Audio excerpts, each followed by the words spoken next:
focus on. Trump is using the rhetoric of Hitler and Mussolini to make a point about people coming across the border illegally. South America, Africa, Asia. No mention of Europe in Mr. Trump's list. And he uses the term poisoning the blood of our country. Poisoning the blood of our country. If you were to open up a copy of Hitler's Mein Kampf, you would find the Nazi leader describing the mixing of non-Germans with Germans as poisoning. The Jew, Hitler wrote, quote, poisons the blood of others. During a recent campaign stops in New Hampshire and Nevada, former President Donald Trump stoked fears about undocumented immigrants coming across the U.S.-Mexico border. Par for the course since the day he rode down the escalator and declared himself a candidate for president back in 2015. But the themes and choices of his words this weekend are significant. The former president again repeating language that echoes white supremacists. As NBC News points out, the term blood poisoning was used by Hitler in his manifesto Mein Kampf. He is a fascist, guys, that really we're dealing with a fight in our country between democracy and fascism. And Trump's telling you that. He doesn't really mind the Hitler comparison because at heart, he admires Hitler.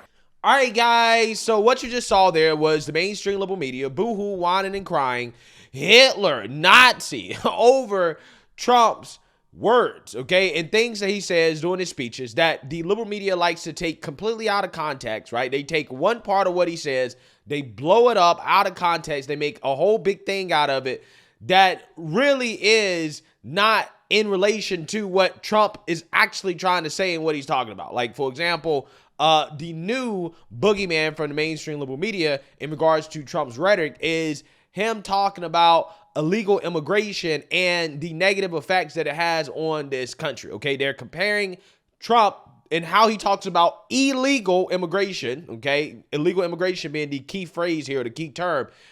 They're comparing that to Hitler, right? They're saying that Trump is a Nazi, as you guys saw at the beginning of this video. And normal, everyday, average people can hear these types of comparisons to Hitler and think that, oh, this is ridiculous, right? You guys are exaggerating. You are reaching, okay? That is what people think, okay? And when people think that, when people hear that, they want to support Trump even more, right? They're like, I think I'm going to support that guy, right? They are exaggerating and lying about this guy all over the place. They're being ridiculous, okay? And CNN is shocked, specifically Jake Tapper of CNN and the panelists. They're shocked that the liberal media, boohoo, whining, and crying Hitler and Nazi against Trump isn't working, right? In fact, it's backfiring, okay? In fact, it's actually making people want to support Trump even more. So without further ado, I want to react to this clip here from the CNN panel, in which, again, they're shocked that their comparisons of Trump to Hitler is actually backfiring. You might, I want to get both of your reactions to this because this was shocking. A Des Moines Register poll of Iowa voters asked likely Republican caucus goers what they thought about a candidate who used the term immigrants poisoning the blood of America. Okay, so again, this is why people don't trust the media. It's important to note, they're not making the distinction between immigrants and illegal immigrants, right? They're trying to make it seem like Trump is saying that all black and brown people, anybody from any different country, aka any non-white country, this is the way they like to frame it, okay? Anybody from a non-white country is poisoning the blood of this country, right? That's what they're trying to make it seem like Trump said. But again, if you actually listen to the speech, you listen to the context of what he was saying, clearly he's talking about illegal immigrants. And if you want to be more accurate, he more specifically is talking about illegal immigrants who have a record of bad behavior in the countries that they came from. For example, he talked about, illegal immigrants that have been released from mental institutions or illegal immigrants that have been released from prison.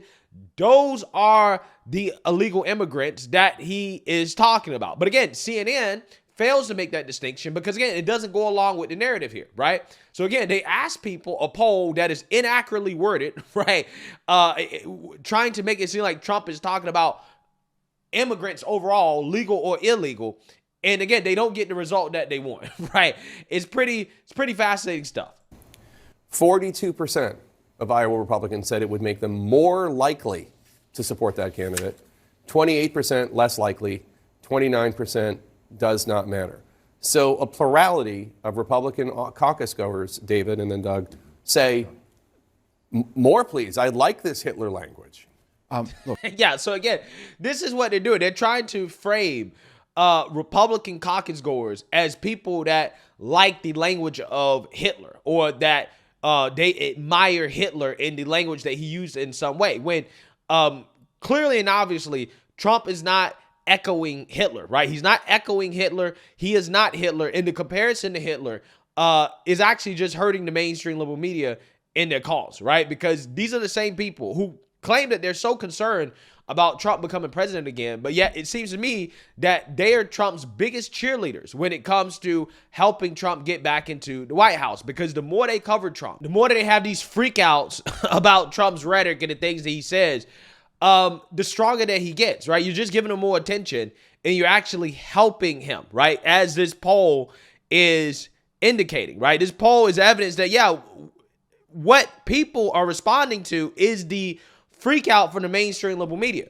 Okay, I guarantee you, most people would not even have known about these comments had the mainstream liberal media not had an existential crisis over the fact that he made the comments. But the fact that they are having an existential crisis over Trump's comment, I think, again, it just makes people want to support him even more because they're like, yo, this is ridiculous, right? The fact that you continuously try to compare the guy to Hitler and a dictator when clearly he has shown that he's not that, okay? He had multiple opportunities to be a dictator if he wanted to, especially during the pandemic.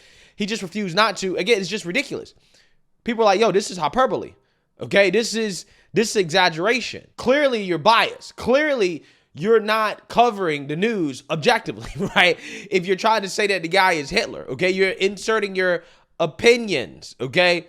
Okay, they're taking one little thing that Trump says and then they go and try to, search Hitler's words and say, okay, well, Trump said something close to what Hitler said in Mein Kampf. That means that Trump must be an avid fan of Hitler and he wants to be Hitler. I'm pretty sure if you take everything that Joe Biden's ever said, right, and then you compare it to everything that Hitler said, I'm pretty sure you can find some similarities, right? I'm pretty sure you can find some similarities. Again, it's ridiculous. And normal, regular, everyday people know that it's ridiculous. And again, that's why Trump benefits from this. Look, I'm just going to go back to the thing I keep insisting to Republicans. You have a chance to run the race you want to run. Who knows what will work? Who knows how the voters will evolve? Who knows what will happen with interest rates and crises abroad? What you can know, the only thing you can control, is the kind of candidate you are. And if you lose, how you will look back on your loss. And there are candidates who can look back and say, as Ted Kennedy said in 1980, I fought the good fight. Do you want to be the candidate who looks back and says, I fought a disgusting fight? What do you make of this 42% support of Republican caucus goers for language that seems cribbed from Republican or Democrat? Anybody who spent time in Iowa around the caucus knows the term Iowa nice. Iowa voters are the nicest people in the world. But what we've seen in the Trump era is that part of the Republican base is not so nice. And another part of the base, so you combine these two, anything that Donald Trump says, they'll just say, yeah, give me more of that, whether they think about it or not. And what troubles me isn't just the language that Trump uses, but if he's using it and then wins, what is he going to do with then that rhetoric? What are the actions that follow the rhetoric? And that's what gets us to a very, very un-American place. Yeah, you're a heck, Doug. Hi, Dave. Yeah, so you seen that, you heard that. Okay, with that being said, not only do they exaggerate about what Trump says, okay, what they do is that they turn around and then they try to disparage the voters and say, well, you're clearly mindless, right? You're not thinking about what Trump says, okay? As if, again, you don't think that you're just an NPC. This is what they're saying, okay? They're also trying to say, well, you're not very nice, okay? You're not very nice, okay? Trump made you not very nice. They're essentially calling Trump supporters mindless zombies, robots, okay? These people clearly did not pay attention to the backlash that Trump got from the base when he basically was trying to push the vaccines, right? When he was out here pushing the vaccines, marketing vaccines, that he wasn't mandating them. He wasn't calling for mandates or anything like that. He got a whole lot of backlash, right? And Trump stopped talking about it, okay, for the most part. So clearly and obviously, it's not like the Trump base is going to support Trump no matter what he says or what he does. If Trump says something that the base doesn't like, people push back. Okay, it happens all the time. But again, the mainstream liberal media, they're surprised and they're shocked that Trump's poll numbers continue to go up as they exaggerate. And what's funny about CNN is that CNN is the same network that just had a leader, right? They just had a CEO that warned the network. He said, look, we got to stop talking about Trump. We can't be Trump news 24/7. We have to become more neutral. And lo and behold, his advice was right. But they ran him up out of the company because they didn't like that. They didn't like the fact that they had to be neutral. They didn't like the fact that they couldn't talk about Trump as much. And ever since they ran him up out of there, they've just been talking about Trump 24/7. But again, the guy was right in the sense that, yeah, obsession over Trump actually really just helps Trump. It really does. And we've seen it play out time and time and time again. There's nothing that you can say about Trump that hasn't already been said about the guy.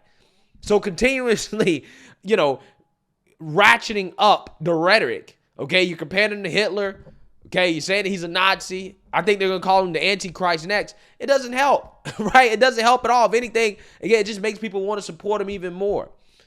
So again, I openly encourage CNN to continue the Trump derangement, right? Continue the Trump derangement, continue the meltdowns, continue exaggerating, okay, and taking the things that Trump says out of context because it's only really going to help him even more. Let me know what you guys think. Make sure you like, comment, and subscribe. Most importantly, share a Black conservative perspective. Peace.